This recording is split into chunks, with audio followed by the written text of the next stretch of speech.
ప్రార్థన చేసుకుందాం అండి. మమ్మను మిక్కిలిగా ప్రేమించిన మా కన్న తండ్రి, ఉన్నతమైన మీ నామాన్ని స్తుతిస్తూ లేఖనములను పరిశోధనాత్మకంగా తెలుసుకొనిచుండగా మాకు సహాయం చేయండి. వింటున్న ప్రతి హృదయమునకు తెలివినివ్వండి. గ్రహించి దాని ప్రకారము తమ బ్రతుకులను మార్చుకొని మీ ఇష్టాన్ని నెరవేర్చి మీరున్న లోకానికి అర్హత పొందే ధన్యత ప్రతి ఒక్కరికి అనుగ్రహించమని యేసుక్రీస్తు వారి శ్రేష్టమైన నామమున ఈ ప్రార్థన సమర్పిస్తున్నాము తండ్రి, ఆమెన్. క్రీస్తునందు చేరి వచ్చిన ప్రియులను మీ అందరికీ ప్రభు నామమున శుభములు తెలియజేస్తున్నాను. ఒక మంచి ఆలోచనాత్మకమైన వినవలసిన చాలా ముఖ్యమైన పాఠం, అది సాతాను ఉనికి పట్టు ఏది. సాతాను, దీనికి రకరకాల పేర్లు ఉన్నాయి బైబిల్లో. అబద్దోను అని పేరుంది, అపొల్లోయోను అని పేరుంది, అపవాది అని పేరుంది, దుష్టుడు అని పేరుంది, దురాత్మ అని పేరుంది, ఏమండి విరోధి అని పేరుంది. ఎవరికి విరోధి వీడు అంటే మనకే విరోధి, దేవునికి విరోధి కాదు. దేవునికి ఎవరు విరోధులుగా నిలబడలేరు. దేవుని ముందు ఎవడు శత్రువుగా నిలబడి గెలవలేడు. కానీ అపవాది అనేవాడు మనకి విరోధి అని వ్రాయబడింది. పేతురు గారు రాసిన మొదటి పత్రిక 5వ అధ్యాయము 8వ వచనం మనం జాగ్రత్తగా చదవగలిగితే, పేతురు గారు రాసిన మొదటి పత్రిక 5వ అధ్యాయము 8వ వచనం మనకే చెబుతున్నాడు ఈ మాట. ముఖ్యంగా క్రైస్తవులైన వారికి చెబుతున్నాడు. నిబ్బరమైన బుద్ధి గలవారై, నిబ్బరమైన బుద్ధి, నిబ్బరంగా ఉండడం అంటే కదలకపోవడం, స్థిరంగా ఉండడం, ధైర్యంగా ఉండడం. ఏదైనా ప్రమాదం సడన్గా జరిగిందనుకోండి, కొంతమంది కంగారు అయిపోతారు, టెన్షన్ అయిపోతారు, బీపీ వచ్చేస్తుంది. కానీ కొంతమంది ధైర్యంగా నిబ్బరంగా ఉంటారు. అంటే చెలించని స్థితిని నిబ్బరమైన స్థితి అంటారు, కదలని స్థితిని నిబ్బరమైన స్థితి అంటారు. ఇప్పుడు మీ బుద్ధి విషయంలో కూడా మీరు ఎలా ఉండాలన్నాడు? నిబ్బరమైన బుద్ధి. నిబ్బరమైన బుద్ధి, మన బుద్ధి నిబ్బరంగా ఉండాలి, చలనం లేనిదిగా ఉండాలి, స్వస్థమైన బుద్ధి కలిగి ఉండాలి. అలా నిబ్బరమైన బుద్ధి గలవారై ఎలా ఉండాలన్నాడు? మెలకువ, అలర్ట్. మెలకువగా ఉండండి అంటే అలర్ట్గా ఉండండి, చాలా జాగ్రత్తగా ఉండండి, చాలా మెలకువ కలిగి ఉండండి, అలర్ట్గా ఉండండి అన్నాడు. దేనికి అలా అంటున్నాడు? దేనికి మనం ఎప్పుడు అలర్ట్గా ఉండాలి అంటే తర్వాత మాట చెప్తున్నాడు చూడండి. మీరు అలర్ట్గా లేకపోతే, మీరు మెలకువతో లేకపోతే, మీరు జాగ్రత్త కలిగి లేకపోతే మీ విరోధి అయిన అపవాది. ఎవరి విరోధి? ఎవరికి విరోధి అతను? వాడు ఎవరికి విరోధి? దేవునిక మనక? మీ విరోధి అయిన అపవాది, మీ విరోధి. ఎందుకు వీడు విరోధి అయ్యాడు? ఎందుకు విరోధి అయి ఉంటాడు? వాడికి మనకు ఆస్తి గొడవలు ఏమైనా ఉన్నాయా? ఏమండి, వాడికి మనకేమైనా ఆస్తి గొడవలు ఉన్నాయా? మరి దేనికి విరోధి? ఎందుకు విరోధి? ఎందుకో లేఖనాలలో ఒక మాట వ్రాయబడింది. యెషయా గ్రంథం 14వ అధ్యాయం. వాడు ఎందుకు విరోధి అయ్యాడో చూడండి. యెషయా గ్రంథం 14వ అధ్యాయము 17వ వచనం, 2వ భాగం. యెషయా గ్రంథము 14వ అధ్యాయము 17వ వచనం 2వ భాగం చదువుతున్నాం. లోకమును కంపింపచేసి, భూమిని కంపింపచేసి రాజ్యమును వణికించిన వాడు ఇతడేనా? లోకమును అడవిగా చేసి దాని పట్టణములను పాడు చేసిన వాడు ఇతడేనా? భూమిని కంపింపజేసి రాజ్యములను వణికించాడట. ఎవరు? అపవాది, సాతాను. తర్వాత లోకమును అడవిగా చేసి దాని పట్టణములను పాడు చేసిన వాడు ఇతడేనా అని తర్వాత ఏమంటున్నాడు? తాను చెరపట్టిన వారిని తమ నివాస స్థలమునకు పోనీయనివాడు ఇతడేనా? తాను చెరపట్టిన వారిని తమ నివాస స్థలములకు పోనీయని వాడు ఎత్తడేనా? అంటే సాతాను చేసేటువంటి పని ఏమిటంటే మనుష్యులను చెరపడుతున్నాడు, మనుషులను బందీగా చేసుకుంటున్నాడు. తెలుసు కదా, వాడు గాలము వేసి మనుషులందరినీ చిక్కించుకొని ఉన్నాడు. తన వలలు విసిరి మనుషులను కూర్చుకుంటున్నాడు. సంతోషించి ఏం చేస్తున్నాడు వాడు? గంతులు. అంటే మనుషులను చెరపడుతున్నాడు వాడు. అలా చెరపట్టిన తర్వాత తమ నివాస స్థలములకు పోనీయని వాడు అని ఉందో చూడండి అక్కడ. తాను చెరపట్టిన వారిని తమ నివాస స్థలమునకు పోనీయని వాడు అన్నాడు. అంటే వాడు ఎవరినైతే చెరపట్టాడో తమ నివాస స్థలములకు వారిని ఎప్పటికీ పోనివ్వడు. ఎవరు? వాడి చేత చెరపట్టబడిన వారు. వారి నివాస స్థలం ఏది?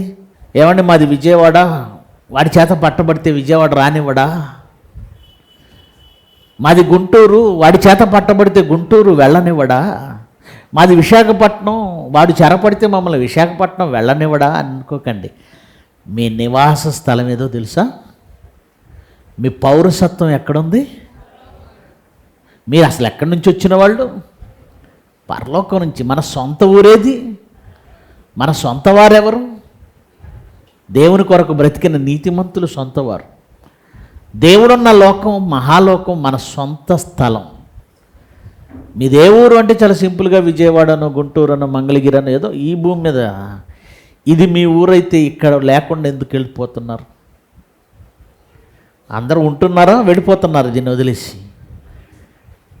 వదిలేసి వెళ్ళిపోతున్నాం. ఎందుకంటే ఈ స్థలం మంది కాదు గనక. మనం వెళ్ళవలసింది ఎక్కడికి?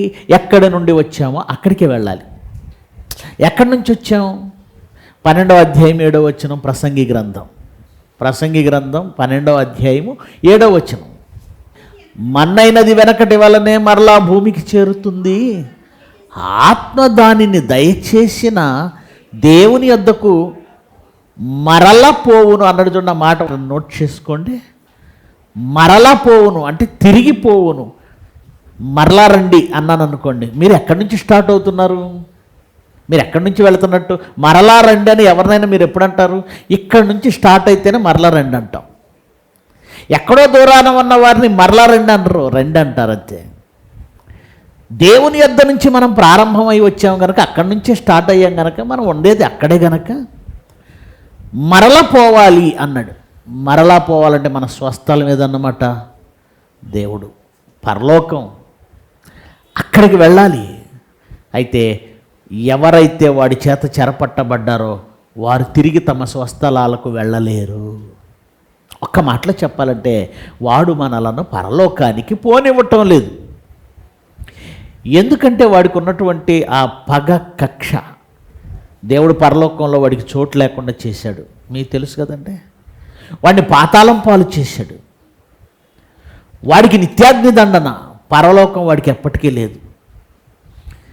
ఇప్పుడు దేవుని యొద్ద వీడు పర్మిషన్ తీసుకొని, నాలాంటి క్యారెక్టర్ కలిగిన వాళ్ళు చాలామంది ఉన్నారు ప్రభువా, నీ మీద అందరూ ఎదురు తిరిగేవాళ్లే, నేనే కాదు నీ మీద ఎదురు తిరిగి కుట్ర చేసేవాళ్లే నీ పిల్లల్లో కూడా ఉన్నారు, నేను నిరూపిస్తాను అని అడిగితే దేవుడు పర్మిషన్ ఇచ్చాడు. యోబును కూడా, యోబు దగ్గర కూడా అదే పర్మిషన్ కదండి వాడు అడిగింది. చదవండి ఆ మాట, చదవండి. యోబు గ్రంథం 1వ అధ్యాయము. వాడు మన విషయంలో దేవుణ్ణి పర్మిషన్ అడుగుతాడు అనడానికి ఇదొక ఎగ్జాంపుల్, ఇదొక ఉదాహరణ. ఏం అడుగుతున్నాడు? యోబు గ్రంథము 1వ అధ్యాయము 8వ వచనం నుంచి. అందుకు యెహోవా సాతానుతో మాట్లాడుతున్నాడు, అపవాదితో మాట్లాడుతున్నాడు దేవుడు. నీవు నా సేవకుడైన యోబు సంగతి ఆలోచించావా? చూసారా, నీ పిల్లలందరూ చెడ్డవాళ్ళు, నీ పిల్లలందరూ చెడ్డవాళ్ళు, నీ పిల్లలందరూ తిరుగుబాటుదారులు, నీ పిల్లలంతా దుర్మార్గులు అంటుంటావు కదా. నా సేవకుడైన యోబు ఉన్నాడు, అసలు అతని సంగతి ఆలోచించావా? సాతాను, అపవాది, నా పిల్లలందరినీ దూషిస్తున్నావు కదా, నా కుమారుడు ఎలా ఉన్నాడో చూడు ఒకసారి, యోబు సంగతి ఆలోచించావా? అతడు యథార్థవర్తనుడు, న్యాయవంతుడయ్యుండి, దేవుని యందు భయభక్తులు కలిగి, చెడుతనమును విసర్జించిన వాడు, భూమి మీద అతని వంటి వాడెవడును లేడు. భూమి మీద అతని వంటి వాడెవడును లేడు అని చెప్పగా, అడగగా అపవాది ఏమంటుందో చూడండి. వాడికి మనం ఎందుకు భయభక్తులు కలిగి ఉంటామో ఒక పట్టు కీ దొరికిందండి వాడికి. ఊరకనే ఎవడు భయభక్తులు కలిగి ఉండడట, ఏదో లాభం ఉంటేనే భయభక్తులు కలిగి ఉంటారట. మనుషులందరూ అలాగే ఉన్నారు, ఈ యోబు కూడా అలాగే ఉంటాడు. అది వాడి ఉద్దేశం. మనుషులందరూ ఎందుకు దేవుని యందు భయభక్తులు కలిగి ఉంటారో మనకు తెలుసు. ఎందుకు కలిగి ఉంటారు? మనుషులలో ఒక భయం ఉంది. మేము అనుకున్నది జరగదేమో భయం. ఆ భయాన్ని బట్టి దేవుణ్ణి ఆశ్రయించే వాళ్ళు ఎక్కువ మంది ఉన్నారు. దేవునికి దూరంగా ఉంటే దుష్టశక్తులు ఆవహిస్తాయేమో, కీడు జరుగుతుందేమో భయం. మా అవసరాలు తీరాలి, ఒకవేళ దేవునితో లేకపోతే మా అవసరాలు తీరవేమో భయం. పాతాళానికి వెళతామేమో అనే భయం ఎంతమందిలో ఉందంటే చాలా చాలా చాలా కొద్దిమంది. చాలా కొద్దిమంది. నిజంగా నేను పాతాళం వెళతానేమోనండి భయపడి నేను బాప్తిస్మం తీసుకున్నానండి. నేను ప్రార్థనకు వస్తుంది ఎక్కడ పాతాళం వెళ్ళిపోతానో అని భయంతో వస్తున్నానండి చర్చికి అనే మాట మన దగ్గర తప్ప మిగతా సంఘాల్లో ఉండదండి. వాళ్ళ దగ్గర ఏముంటుంది తెలుసా? పిల్లకి పెళ్ళి కావాలండి అందుకే వచ్చాను, మా అమ్మాయికి పిల్లలు లేరండి అందుకే వచ్చాం, తీరని రోగంతో బాధపడుతున్నానండి అందుకే వచ్చాం. అంటే మనుషులంతా దేవుడు వాళ్ళకి ఏదో చేస్తే ఆయన దగ్గరికి వస్తున్నారు, ఏదో మేలు జరిగితే వస్తున్నారు, వారికి ప్రయోజనం ఉంటే వస్తున్నారు. యోబు కూడా అలాంటి వాడే అనుకొని సాతాన్ అంటున్నాడు, యోబు నీ యందు ఊరకనే భయభక్తులు కలిగి ఉన్నాడా? అంటే దేవుడేం చేయకుండా మనుషులు భయభక్తులు కలిగి ఉండరా? దేవుడేమీ చెయ్యకపోతే మనుషులు భయభక్తులు కలిగి ఉండరు. భయభక్తులు ఎప్పుడు కలిగి ఉండాలి? దేవుడు ఏం చేసినా చెయ్యకపోయినా. ఆయన దేవుడు ఎందుకు చేయలేదు? ఈ సృష్టిని చేశాడు, చేయలేదా? ఆయన చేసిన సృష్టిలో సూర్యుడిని మనం అనుభవించట్లేదా? ఆయన చేసిన సృష్టిలో వర్షమును అనుభవించట్లేదా? ఆయన చేసిన సృష్టిలో భూమి యొక్క పంటను మనం తినడం లేదా? ఆయన చేసిన గాలిని మనం పీల్చటం లేదా? ఆయన వలన ఈ భూమి మీదకు పంపబడిన యేసుక్రీస్తు రక్తాన్ని మనం తీసుకోలేదా? ఇంకా ఏదో చేయాలని మనం అనుకుంటున్నాం. సాతాను అంటున్నాడు దేవునితో, మనుషుల గురించి నాకు తెలుసు ప్రభువా, మనుషుల గురించి నాకు తెలుసు, నువ్వేదైనా చేస్తేనే వాళ్ళు నీ యందు భయభక్తులు కలిగి ఉంటారు. యోబు విషయంలో కూడా నువ్వు చాలా చేసావు. ఏం చేసావు? ఆస్తినిచ్చావు, విస్తారమైన పశు సంపదనిచ్చావు, రత్నాల్లాంటి పిల్లల్నిచ్చావు, మంచి ధనవంతుడిని చేశావు. పైగా అతనికి కలిగిన దాని చుట్టూ ఏం వేసావు? నువ్వు కంచె వేశావు. అంటే ఎవరు టచ్ చేయనంత మంచి స్థితిలోకి వెళ్ళిపోయాడు. అది ఎవరు కదిలించలేనట్టుగా నువ్వు కాపలా ఉంచావన్నాడు. చదవండి మాట. నీవు అతన్ని, అతని ఇంటి వారికి, అతనికి కలిగిన సమస్తమునకు చుట్టూ కంచె వేసితివి కదా. నీవు అతని చేతి పనిని దీవించుచుండుట చేత అతని ఆస్తి దేశంలో బహుగా విస్తరించుచున్నది. చేతి పనిని దీవించాలి దేవుడు, ఆస్తి విస్తరించాలి. ఎందుకో మన దగ్గరకు వచ్చేసరికంటే దేవుని దగ్గరికి, మన దగ్గర అయితే ఉన్న ఆస్తి పోతూ ఉంటుందండి. ఇక్కడ చాలామంది చెప్తారు, అన్న ఇంతకు ముందన్నా అసలు సంఘానికి ఎంత చేసేవాళ్ళం అంటే, సేవకుడికి ఎంత చేసేవాళ్ళం అంటే, ఇక్కడికి వచ్చామన్నా అన్ని కష్టాలేనన్నా. మరి ఏం చేస్తాం? మా అదృష్టం అలా ఉంది. ఇక్కడికి వచ్చిన తర్వాత సేవకుడికి చేయడానికి ఉండదు, సంఘానికి చేయడానికి ఉండదు. ఎందుకు ఉండదంటే దేవుడు ఒక అవకాశం ఇచ్చాడండి. ఎవరికి ఇచ్చాడో తెలుసా? అపవాదికి. ఎలాంటి అవకాశం ఇచ్చాడో తెలుసా? యోబు విషయంలో ఎలాంటి అవకాశం ఇస్తున్నాడు చూడండి. యోబు విషయంలో ఆయనను సాతాను అడుగుతున్నాడు, దేవుణ్ణి అడుగుతున్నాడు, వాళ్ళు ఎంత భక్తి గలవాళ్ళో, అదిగో యోబు ఎంత భక్తి గలవాడో నీకు తెలియాలంటే ప్రభువా, నీవు అతనికి కలిగిన సమస్య, ఇప్పుడు నీవు నీ చెయ్యి చాపి అతనికి కలిగిన సమస్తమును మొత్తిన ఎడల నాశనం చేసి, ఏదైతే ఇచ్చావో దాన్ని నాశనం చేసేయి, మొత్తేసేయి, పాడు చేసేయి, నువ్వే పాడు చేయి. ఒక్కసారి కనుక నీవు అతనికి ఇచ్చిన దాన్ని మొత్తాన్ని నువ్వు మొత్తావా, నాశనం చేసావా, అతడు నీ ముఖం ఎదుటనే దూషించి నిన్ను విడిచిపోవనని యెహోవాతో అనగా. అంటే మనిషి దేవుడు అన్నీ ఇచ్చాడు గనక పొగుడుతాడు, స్తుతిస్తాడు, ఆరాధిస్తాడు.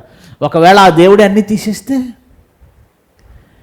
దేవుణ్ణే దూషించే దగ్గరికి మనిషి వెళ్ళిపోతాడు. వెళ్ళడా? దేవుడు పిల్లల్ని ఇచ్చినప్పుడు, దేవా నువ్వు నాకు బిడ్డనిచ్చావు అని అనం మనం. పొరపాటు నా బిడ్డ చనిపోతే మాయదారి దేవుడని తిట్టేవాళ్ళు ఉన్నారు, నా బిడ్డే దొరికిందా అని తిట్టేవాళ్ళు ఉన్నారు, దేవుడు అన్యాయస్తుడని తిట్టేవాళ్ళు ఉన్నారు, లేరా? అంటే మనుషులు దేవుడు ఏదో చేస్తూ ఉంటే, ఆయన ఏదో చేస్తూ ఉండాలా, నిన్ను నిరూపించుకుంటూ ఉండాలా, ఎప్పుడు నీ దగ్గర నేనున్నానని నీ దగ్గర నిరూపించుకుంటూ ఉండాలా. అప్పుడప్పుడు దేవుడు ఏం చేస్తాడంటే యోబు విషయంలో అది చేశాడండి. మనకు ఎప్పుడు మేలు చేయటం కాదు, ఆయన వలన మనకు కీడు కూడా వస్తుంది. ఎందుకంటే ఆయన పర్మిషన్ ఇవ్వందే ఏ కీడు రాదు, గుర్తుపెట్టుకోండి. సాతాను యొక్క పరిధి, దాని పరిధి ఎంతవరకు అంటే, దాన్ని ఏమంటారు, దాన్ని లిమిట్స్ ఎంతవరకు అంటే, దేవుడు పర్మిషన్ ఇవ్వకపోతే యోబును టచ్ చేయడానికి వీల్లేదు. అలాగే మన విషయంలో కూడా సాతానుకు దేవుడు పర్మిషన్ ఇవ్వకపోతే మనల్ని టచ్ చేయలేడు. అంటే ఇప్పుడు మనకి కష్టం రావడం, ఈ ఇబ్బంది రావడం, ఈ సమస్య రావడం, ఇంత పేకల లోతుల్లోకి వెళ్ళిపోవడం, సమస్యల్లోకి దేవుడే పర్మిషన్ ఇచ్చాడా? ఇచ్చాడు. అదేంటి, నేను బాప్తిస్మం తీసుకున్న దగ్గర నుంచి ఎన్ని సెమినార్లకు నా డబ్బులు ఇచ్చాను, ఎన్ని కష్టాలు పడ్డాను, ఎంత పరిచర్య చేశాను, ఎంత పని చేశాను, ఎన్ని పోస్టర్లు వేశాను, ఎంత సువార్తలో నేనున్నాను, నాకు ఈ కష్టం ఎందుకు వచ్చింది అనుకుంటున్నావా? నీకే వస్తుంది. దేవుడి కోసం పని చేయని వాడికి ఇవేవి రావు, గుర్తుపెట్టుకోండి. సాతాను కూడా ఎవరిని వెతుకుతాడో తెలుసా? దీన్ని ఇలాగే ఉంచండి. మళ్ళొకసారి పేతురు గారు రాసిన మొదటి పత్రిక 5వ అధ్యాయం 8వ వచనం మళ్ళీ చదవండి. పేతురు గారు రాసిన మొదటి పత్రిక 5వ అధ్యాయము 8వ వచనం. నిబ్బరమైన బుద్ధి గలవారై మెలకువగా ఉండండి, అలర్ట్గా ఉండండి. మీకు కష్టాలు వచ్చినాయో, ఇబ్బందులు వచ్చినాయో, సమస్యలు ఎక్కువైనాయో అని మీరు కంగారైపోకండి. నిబ్బరమైన బుద్ధి గలవారై ఉండండి. ఎందుకంటే వాటి ద్వారానే సాతాను మిమ్మల్ని మింగేయాలని చూస్తుంది. అవమానాలు వస్తాయి, నిందలు వస్తాయి, ప్రాబ్లమ్స్ వస్తాయి, సమస్యలు వస్తాయి. మీరు నిబ్బరమైన బుద్ధి గలవారై ఉన్నారా, అపవాది నుంచి తప్పించుకుంటారు.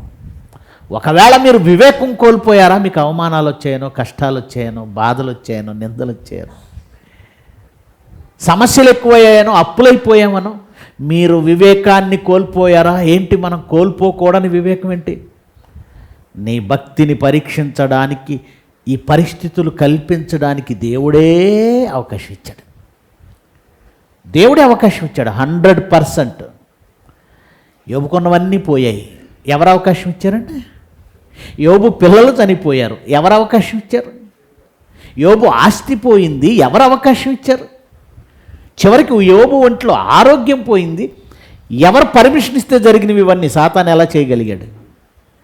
యోబుకు పర్మిషన్ ఇచ్చినవాడు మన విషయంలో ఇవ్వడా? కనుక వివేకం కోల్పోవద్దు, తెలివి కోల్పోవద్దు, మెలకువగా ఉండండి.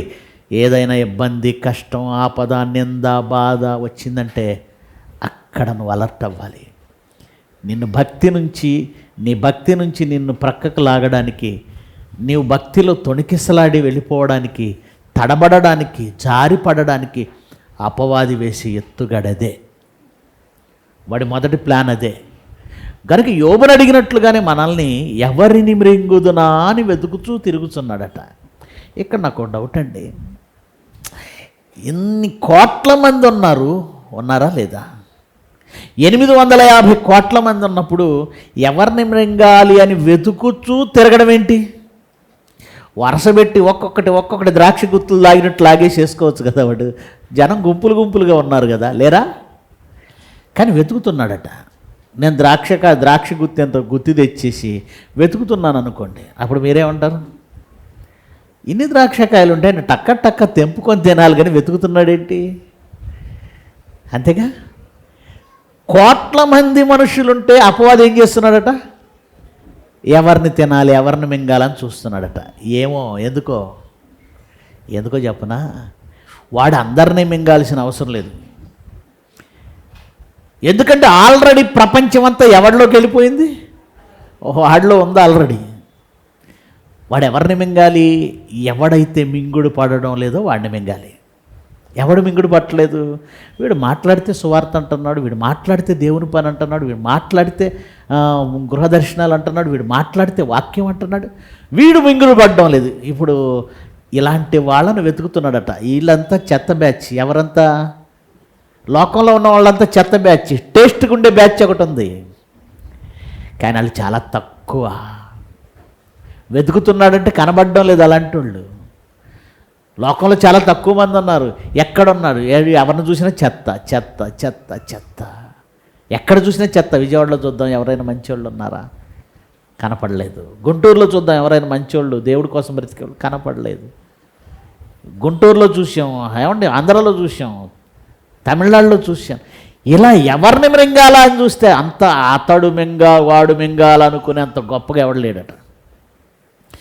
గనుక నువ్వు దేవుని కోసం గొప్పగా బ్రతుకుతుంటే ఖచ్చితంగా వాడు నీ దగ్గరికి వస్తాడు. నువ్వు నిజంగా దేవుని కోసం యథార్థంగా బ్రతుకుతున్నావా? వాడు మింగాలనుకుంటే మొదట చేసేటువంటి పని ఏంటి? ఇదిగో అన్ని ఇబ్బందులు, కష్టాలు, అవమానాలు, నిందలు. చివరికి భార్య వచ్చి అంటది, ఈ బ్రతకడం దేనికి? ఆ దేవుణ్ణి దూషించి నువ్వేమైపో? చచ్చిపో. ఆ దేవుణ్ణి దూషించి చావు అంటే అలాంటి పరిస్థితి కూడా కల్పిస్తారా మనకి? కల్పిస్తాడు సాతాను? ఖచ్చితంగా కల్పిస్తాడు. అంటే సాతాను మనకి ఎలా శత్రువు అయ్యాడంటే, వాడు మనలను మృంగేసి దేవుని నుంచి పక్కకు తీసి మనం పాతాళానికి వెళ్ళిపోయేలా చాలా ప్రయత్నం చేస్తాడండి. లోకంలో అందరూ వాడి దెబ్బకు పడిపోయారు. ఆల్రెడీ వాళ్ళు చచ్చిపోయారు. లోకంలో వాడి కడుపులో ఉన్నారు. మొత్తం అయిపోయింది. ఇప్పుడు వాడు పనిపడుతున్నది, వాడు వెతుకుతున్నది మన దగ్గర. మీరు అలర్ట్గా ఉండాలి. ఏమండి వాడు ఎక్కడ ఉంటాడండి? వాడు ఎక్కడి నుంచి వస్తాడండి? వాడు ఎక్కడి నుంచి వస్తాడో వాడి స్థలం ఏంటో, స్వస్థలం ఏంటో మేము తెలుసుకోగలిగితేనండి వాడి నుంచి తప్పించుకోగలమండి. వాడు ఎక్కడుంటాడు? ఎలా వస్తాడు? చాలామందికి ఈ విషయం తెలియదండి. సాతాను యొక్క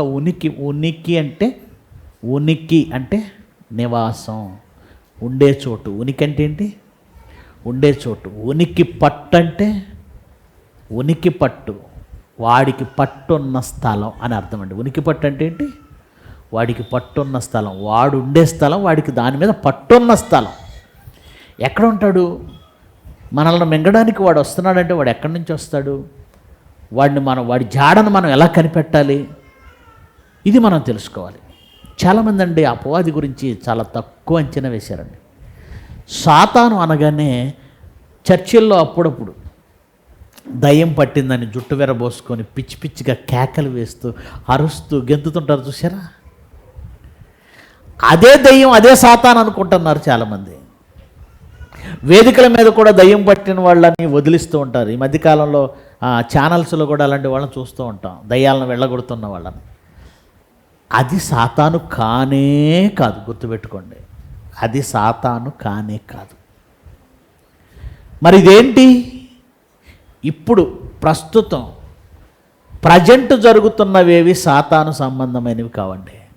దాని వెనకాల టెక్నిక్ వాడిదేమో కానీ ఇప్పుడు వీళ్ళు పట్టింది, దయ్యం పట్టింది, సాతాను పట్టింది అంటారే, అది సాతాను కాదండి. మానసిక రుగ్మతలు, మానసిక రోగాలు. మానసిక రోగాలు ఉన్నాయి. స్కిజోఫీనియా అంటారు, హిస్టీరియా అంటారు. స్కిజోఫీనియా అంటే ఏంటో తెలుసా? హిస్టీరియా అంటే ఏంటో తెలుసా? హిస్టీరియా నీకు శబ్దం రాకపోయినా వినబడినట్లుగా వస్తుంది, ఏదో వినబడుతుంది శబ్దం. ఎప్పుడైనా మీకు మీ సెల్ ఫోన్ మోగకుండానే మోగినట్లుగా అనిపించిందా? ఎందుకు అలా అయిపోయిందంటే నీ మైండ్ ఒక శబ్దానికి ట్యూన్ అయి ఉంది. నీ మైండ్ ఒక శబ్దానికి ట్యూన్ అయి ఉంది. దానివలన అనుకోకుండానే నీ మెదడు ఆ ప్రకంపనలు ఇస్తుంది, రిప్లై చేస్తుంది, అంటే రిటర్న్ చేస్తుంది ఆ శబ్దాన్ని. అప్పుడు ఫోన్ మోగకుండానే మోగినట్లుగా అనిపిస్తుంది. దాన్ని ఏమంటారు తెలుసా? హిస్టీరియా అంటారు. ఏవో ఆకారాలు మన కళ్ళ ముందు కనబడినట్టుగా అనిపిస్తుంది. అది కూడా మెదడు చేసే మాయ. మెదడులో ఉండేటువంటి సమతుల్యత దెబ్బతినడం వలన అలా జరుగుతుంది. కొన్నిసార్లు మన కళ్ళు దెబ్బతిన్నాయి అనుకోండి, ఒక మనిషి ఇద్దరుగా కనపడతారు. గమనించారా? ఒక మనిషి ఇద్దరు. ఏంటి? కన్ను పాడైంది. నీ కన్ను ప్రాబ్లం ఉంటే ఒక మనిషి ఇద్దరుగా కనబడుతున్నారన్నది నిజమైతే, ఈ హిస్టీరియా, స్కిజోఫీనియా అనే వ్యాధి వస్తే ఉన్నట్టుండి ఈ సెల్ ఫోన్ అలా గాలిలోకి లేచినట్టుగా నాకు కనపడుతుంది. ఉన్నట్టుండి ఆ బాటిల్స్ లేచి ఆడుతున్నట్టుగా కనబడతాయి. ఎవరు పిలవకపోయినా ఎవరో అక్కడి నుంచి పిలుస్తున్నట్లుగా అనిపిస్తుంది. ఇదంతా మెదడు మీద పడే ప్రభావాన్ని బట్టి వస్తున్న రోగాలు, స్కిజోఫీనియా. హిస్టీరియా. మీరు గమనించారో లేదో, దయ్యాలు ఎక్కువగా ఎవరికి పడతాయి చెప్పండి? చెప్పండి, పర్లేదు. ఆడవాళ్ళకి ఎక్కువగా ఎవరికి పడతాయి? ఆడవాళ్ళకి. అందులో ఎవరికి పడతాయంటే, కోటీశ్వరరాలు మెడ నిండా బంగారం వేసుకొని మంచి పట్టు చీర కట్టుకొని కారులో దిగి చర్చిలో కూర్చున్న ఆవిడ మీదకి మరి ఎందుకు రాదో తెలియదు, భయపడి రాదేమో నాకు తెలియదు. ఎప్పుడైనా ఏమన్నా మంచి పట్టు చీర కట్టుకొని కోటీశ్వరరాలు మెడలో బంగారం వేసుకొని వచ్చి కూర్చున్న ఆవిడకి దయ్యం పట్టినట్టుగా ఏ వీడియోలోనైనా వచ్చిందా? ఎంతకీ దయ్యం పట్టిందని దొరిలేవాళ్ళు ఎవరో తెలుసా? కట్టిక పేదవాళ్ళు, కూలీనాలి చేసుకునేవాళ్ళు, చదువు లేని వాళ్ళు, తినడానికి తిండి లేని వాళ్ళు. అదేంటి దయ్యానికి వీళ్ళేనా టార్గెట్? మరి డబ్బున్న వాళ్ళని, చదువుకున్న వాళ్ళని, ఆస్తులు ఉన్న వాళ్ళని అది ఎందుకు పట్టడం లేదు? అది దయ్యం కాదండి, రోగం. పల్లెటూరులో కానీ పేదవాళ్ళ మధ్య కానీ పరిస్థితులు ఎలా ఉంటాయో మనకు తెలియదండి. మీకు తెలియదు ఎలా ఉంటాయో. చిన్న వయసులోనే పెళ్ళిళ్ళు చేసేస్తారండి. 14 ఏళ్ళు, 13 ఏళ్ళు, చిన్న వయసులోనే కొన్ని ఏరియాలు ఇప్పటికీ 13-14 ఏళ్ళకి పెళ్ళిళ్ళు చేసేస్తారు. 13-14 ఏళ్ళ వయసు అంటే ఎంత వయసు అండి? ఆడుకునే వయసు కదండి. తల్లిదండ్రుల ప్రేమ పొందవలసిన వయసు, స్నేహితులతో ఆడుకునే వయసు. ఎలాంటి వయసులో పెళ్ళి అనే ఒక పెద్ద భారాన్ని ఆమె మీద పెడితే ఎందుకు ఇలా అవుతుందో ఏంటిదో అనేది తెలియదు ఆమెకి. అమ్మా నాన్న దగ్గర ఆడుకున్నట్టుగా, అమ్మా నాన్న దగ్గర గారం పోయినట్లుగా, అమ్మా నాన్న దగ్గర స్వతంత్రంగా ఉన్నట్టుగా అత్తమామల దగ్గర ఉండగలదా? ఇంట్లో తల్లిదండ్రుల దగ్గర ఆ పలకరింపు, ఆ ప్రేమ అత్త దగ్గర దొరుకుతుందా? ఇంట్లో పడుకొని ఎప్పటికైనా ఇష్టమైనప్పుడు లేచే పరిస్థితి ఇంట్లో అత్తగారింట్లో అది కుదురుతుందా? అప్పటికప్పుడు పరిస్థితులు చేంజ్ అయిపోయి అమ్మ ప్రేమ దక్కక, నాన్న ప్రేమ దక్కక, అలాగని భర్త మంచి చూడండి ఈడో తాగుబోతు. వాడికేం తెలుసు? తాగుబోతు వెధవలం. త్రాగటం, వచ్చి కొట్టడం, తిండికి సరిగ్గా ఇవ్వబోడు, ఆడే పనికి వెళ్ళడం, వాడే సంపాదించడం. తన చిన్న వయసులో ఆడుకునే ఆ వయసులో భయంకరమైన తీవ్రమైన ఒత్తిడికి ఆమె గురైపోయి ఏం చేస్తున్నామో ఏం అవుతుందో అర్థం కాక, తిండి సరిగా కడుపుకు లేక మానసికంగా క్షోభకు గురవుతారండి చాలామంది. అలా మానసిక క్షోభ వలన, ఒత్తిడి వలన వాళ్ళ మెదడు దెబ్బతిని భయంకరమైన రోగంలోకి వెళ్ళిపోతారు. వాళ్ళే పిచ్చి పిచ్చిగా అరుస్తుంటారు. నువ్వెవరు అన్నావు అనుకోండి, నేను పలానా సుశీల్ అని అంటాను. ఆవిడెవరు అని చూసామనుకోండి, చనిపోయిన ఆవిడే. మనం అక్కడ షాక్ అయిపోతాం. చనిపోయిన ఆమె పేరు చెప్తుంది. చనిపోయిన ఆమె పేరు చెప్తుందా? అదే చెప్తుంది. నువ్వేమవుతావని సుశీల్ని ఇప్పుడు దయ్యం పట్టే సుశీలే పలానా వాళ్ళు ఏమవుతారని అనుకోండి, ఆ వరుస కూడా చెప్పేస్తుంటుంది. ఇది ఎలా సాధ్యం అని చెప్తాను, జాగ్రత్తగా వినండి. ఏమంటే మనం జీవించి ఉన్నప్పుడు, బ్రతికున్నప్పుడు ఎంతోమందితో సంబంధాలు, బాంధవ్యాలు నడుపుతూ ఉంటాం. మీరున్నారు, ప్రతి ఆదివారం చర్చికి వస్తున్నారు, మీ ప్రక్కన ఉన్నటువంటి వాళ్ళు మీకు స్నేహితులు అయిపోతారు, వాళ్ళతో మీకు సంబంధ బాంధవ్యాలు ఏర్పడతాయి, ప్రేమగా, ఆప్యాయతగా, సహోదరులుగా, సహోదరీలుగా కలిసిపోతారు. ఒకవేళ నేనే చనిపోయాను అనుకోండి, నా మాటలన్నీ మీ మెదడులో ఉన్నాయా లేవా? మీరే చెప్పండి. నా మాటలన్నీ మీ మెదడులో ఉన్నాయా లేవా? నా వాయిస్ మీ మెదడులో ఉందా లేదా? నేను సంతోష్ కుమార్ నేను డెప్యూటీ డైరెక్టర్. సంతోష్ కుమార్ అంటే ఒక డెప్యూటీ డైరెక్టర్. సంతోష్ కుమార్ అంటే మంగళగిరికి చెందిన వ్యక్తి. సంతోష్ కుమార్ అంటే ఆయనకి 2 పిల్లలు ఉన్నారు. ఈ వివరాలన్నీ మీకు తెలుస్తుందా తెలియదా? తెలుస్తుంది. ఒకవేళ దయ్యం పట్టిందని ఆవిడ ఎవరైతే పేరు చెప్తుందో ఆవిడందో చూసారా, చనిపోయిన సుశీల అన్న ఆమె ఈమెకి తెలిసిన ఆమె. గుర్తుపెట్టుకోండి, తెలిసిన ఆమె. జీవించి ఉండగా ఆమె మాటలు ఈమె విందాయి. ఆమె పరిస్థితులన్నీ ఈమెకు తెలుసు. ఎవరికి ఏమవుతారో తెలుసు. ఆమె ఏం చేసేదో తెలుసు, అన్నీ తెలుసు. ఆమె మాటలు తెలుసు. మన మెదడు ఉందో చూసారండి, మన మెదడు 2 రకాలుగా, కాన్షియస్, అన్కాన్షియస్, 2 విధాలుగా ఉంటుందండి. నా మెదడు బాగుందనుకోండి, మీ మెదడు బాగుందనుకోండి, ఎవరి గురించైనా క్లారిటీ ఉంటుంది మీకు. మోహన్ లాల్ అంటే ఆయన అంటాను, సంతోష్ కుమార్ అంటే నేను అంటాను, ఫలానా మాధవరావు గారు అంటే ఆయన అంటాను, ఫలానా వాళ్ళు జీవన్ అంటే ఆయన అంటారు. క్లారిటీ ఉంది. ఒకవేళ నాకు హిస్టీరియా అనే రోగం వచ్చిందనుకోండి, నా మెదడుకు సంబంధించిన రోగం అది. హిస్టీరియా అనే ఈ రోగం వచ్చినప్పుడు నేనేంటో నా వివరాలు చెప్పే నా మైండ్, అంతే కదండి, నేనెవరు అంటే టక టక టక టక నా వివరాలన్నీ చెప్పేది ఎక్కడ ఉంటుంది? ఇక్కడ ఉంటుంది. ఇది పని చేయటం మానేసి బయట వాళ్ళ గురించి వివరాలు సేకరించి ఉందే నా మైండ్, అవి ఓపెన్ అవుతాయి. నా మైండ్ ప్రాబ్లం అయితే చెప్తున్నాను, దాన్ని హిస్టీరియా అంటారు.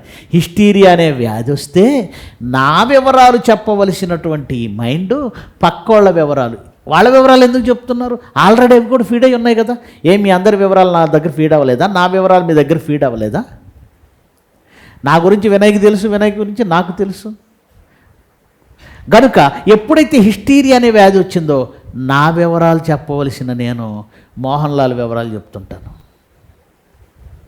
నువ్వెవరంటే నేను మోహన్ లాల్. ఏం చేస్తుంటావు? నేను వైస్ ప్రిన్సిపల్. నువ్వెక్కడుంటావు? విజయవాడ. వివరాలన్నీ కరెక్ట్గా చెప్తున్నాడు. ఆ టైంకి ఒకవేళ మోహన్ లాల్ చనిపోయి ఉన్నాడు అనుకోండి, మీరు అందరూ ఏమంటారు తెలుసా?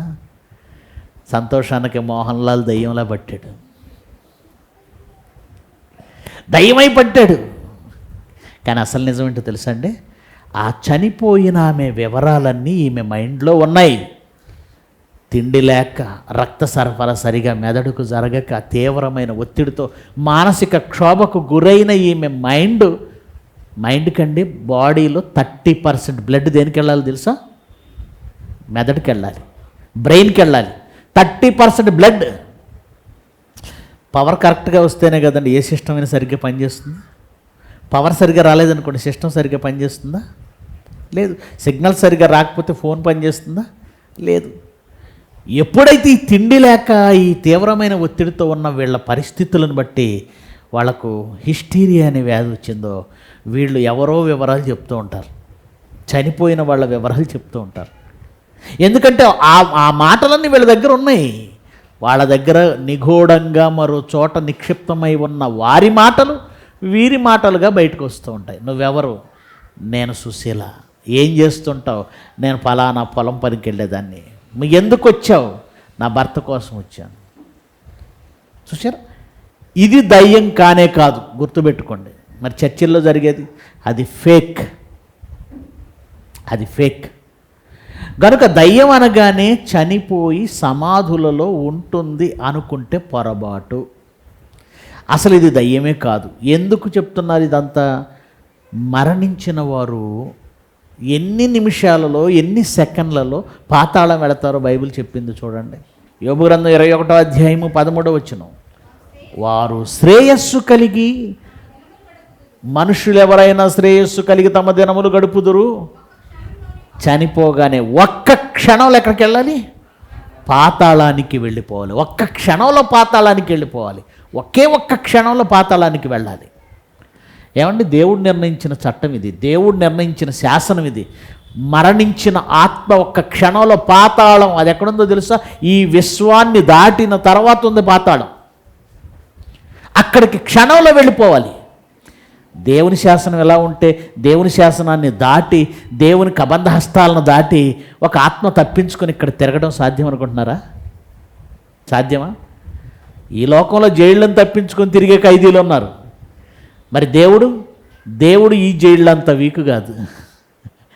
ఆయన మూయగా తెరవగలిగిన వాడు లేడు, ఆయన తెరవగా మూయగలిగిన వాడు ఏంటి? ఆయన చేతుల్లోకి వెళ్ళాక ఆయన పెట్టినటువంటి జైలు అది. పాతాళం అనేది ఆయన పెట్టిన ఆత్మల జైలు. అందులోంచి తప్పించుకొని వచ్చే శక్తి ఎవరికి లేదు. కనుక ఒక్క క్షణంలో ఎక్కడికి వెళ్ళిపోవాలి ఆత్మ? పాతాళానికి. అలా వెళ్ళిన ఆత్మ మళ్ళీ వచ్చే అవకాశం ఉందా అంటే 7వ అధ్యాయం 9వ వచనం చూడండి. అదే యోబు గ్రంథం 7వ అధ్యాయం 9వ వచనం. మేఘం విడిపోయి అదృశ్యమగునట్లు పాతాళానికి దిగిపోయిన వాడు మరి ఎన్నడూ రాడు. ఒకసారి మరణిస్తే ఒక్క క్షణంలో పాతాళానికి వెళ్ళిపోయిన వాడు, ఎవడైనా పాతాళానికి దిగినవాడు మరి ఎన్నడూనూ రాడు. చనిపోయి 2 రోజులు అవుతుందండి మా తాతయ్య. 2 రోజుల తర్వాత పక్కింటి ఆవిడ వచ్చి చెప్తుంది, మా తాత పేరు వెంకటస్వామి, మా నాయనమ్మతో అంటుంది, రాహేలమ్మ రాత్రి వెంకటస్వామి అన్న కనిపించాడు, మీ ఇంటి అరుగు మీద కూర్చున్నాడు, నన్ను చూసి అలా లేచి జరిగి ఇంటానికి వెళ్ళిపోయాడు అంటుంది. ఈవిడని చూసి భయపడ్డాడు కాబోలు. పలానా ఆవిడ చనిపోయింది, రాత్రి వేళ బావి మీద వచ్చి కూర్చుందట. మళ్ళీ దూకుదాం అనుకుంటుందా? కొంతమంది కథలు మరీ దారుణంగా ఉంటాయండి. ఏ బావిలో పడి దూకిందో ఆవిడ దయ్యమై అక్కడే ఉంటుందట. ఆవిడ చెప్పాడు ఏం పని అక్కడ? ఆ బావి దగ్గరే ఉంటుందా? ఎందుకు ఉంటుంది? దేవుడు చెప్పిన మాటలు అర్థం కాక కథలు పుట్టేయండి. ఈ కథలే కదా మనకి ఇంట్రెస్ట్గా ఉంటాయి. ఒక హర్రర్ మూవీ ఇంట్రెస్ట్ ఏదో ఉందనగానే మనకి ఎంత ఇంట్రెస్ట్ అంటే నిజం అనుకుంటాం. ఇవన్నీ చనిపోయిన వాళ్ళు ఒక్క క్షణంలో పాతాళానికి వెళ్ళాలి. ఒకసారి పాతాళానికి వెళ్ళిన వాడు ఇక ఎన్నడును తన ఇంటికి రాడు. ఇల్లు సగం కట్టేసి స్లాబ్ లెవెల్ వరకు వచ్చి అయిపోయిందట. ఈయన చచ్చిపోయాడట. రోజు వచ్చి ఆ ఇంటి మొండి గోడల మీద కూర్చుంటున్నాడట. ఎవరు? ఇంటి మీద భ్రమ తీరక వచ్చి కూర్చుంటున్నాడట. మరి స్లాబ్ వేసాడా వచ్చి? ఎందుకు వస్తున్నాడు మరి? చూసారా కథలో? ఇంటి మీద భ్రమ తీరలేదట, కూతురు మీద భ్రమ తీరలేదట, భార్య మీద భ్రమ తీరలేదట. ఇవన్నీ కాకమ్మ కథలు. దేవుని మాట వినండి. ఏది రైట్? మీరు విన్న మాటలు రైట్ అంటారా? దేవుడు చెప్పిన మాట రైట్ అంటారు? మీరు చెప్పండి, దేని కోటేస్తారు? బైబిలులో చెప్పింది తప్ప ఈ లోకంలో మరేది జరగడానికి వీల్లేదు. ఈ లోకం దేవుడిది. ఈ లోకంలో ఏది జరుగుతుందో అది బైబిల్ చెబితేనే జరుగుతుంది. బైబిల్ ఒకటి కాదు అంటే ఈ లోకంలో జరగదు.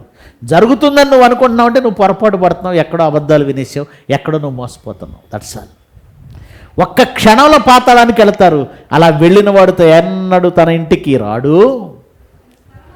అతని స్థలం అతన్ని మరలా ఎరుగదు. చూసారా? ఎప్పటికీ రాడు. రైట్.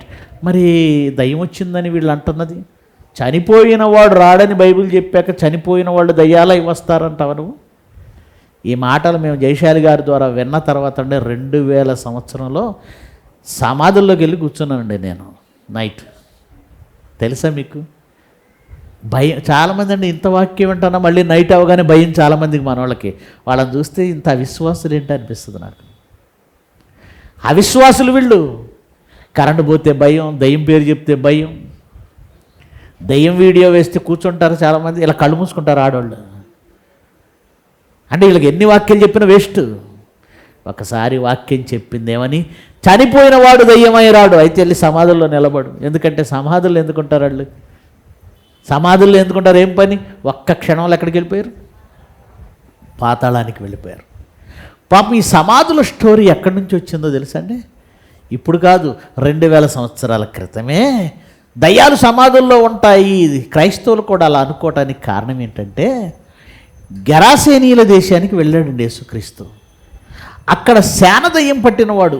అదేంటండి దయ్యాలు పట్టవన్నారు, మళ్ళీ దయ్యం పట్టిందంటున్నారు. ఇప్పుడు ఏ దయ్యాలు పట్టవు. మొదటి శతాబ్దంలో కొంతకాలం కొన్ని దయ్యాలు భూమి మీదకు వచ్చాయి. అవి మరణించిన మనుషుల ఆత్మలు కాదు. రాసుకోండి బండగా. నేను మాట్లాడిన బైబిల్ మెసేజెస్ ఛానల్లో మంత్రాలు దయ్యాలు క్షుద్రశక్తులు ఉన్నాయనే టైటిల్తో మెసేజ్ ఉంటుంది. 2 ఎపిసోడ్లో 3 ఎపిసోడ్లో ఉంది. ఫుల్గా వినండి.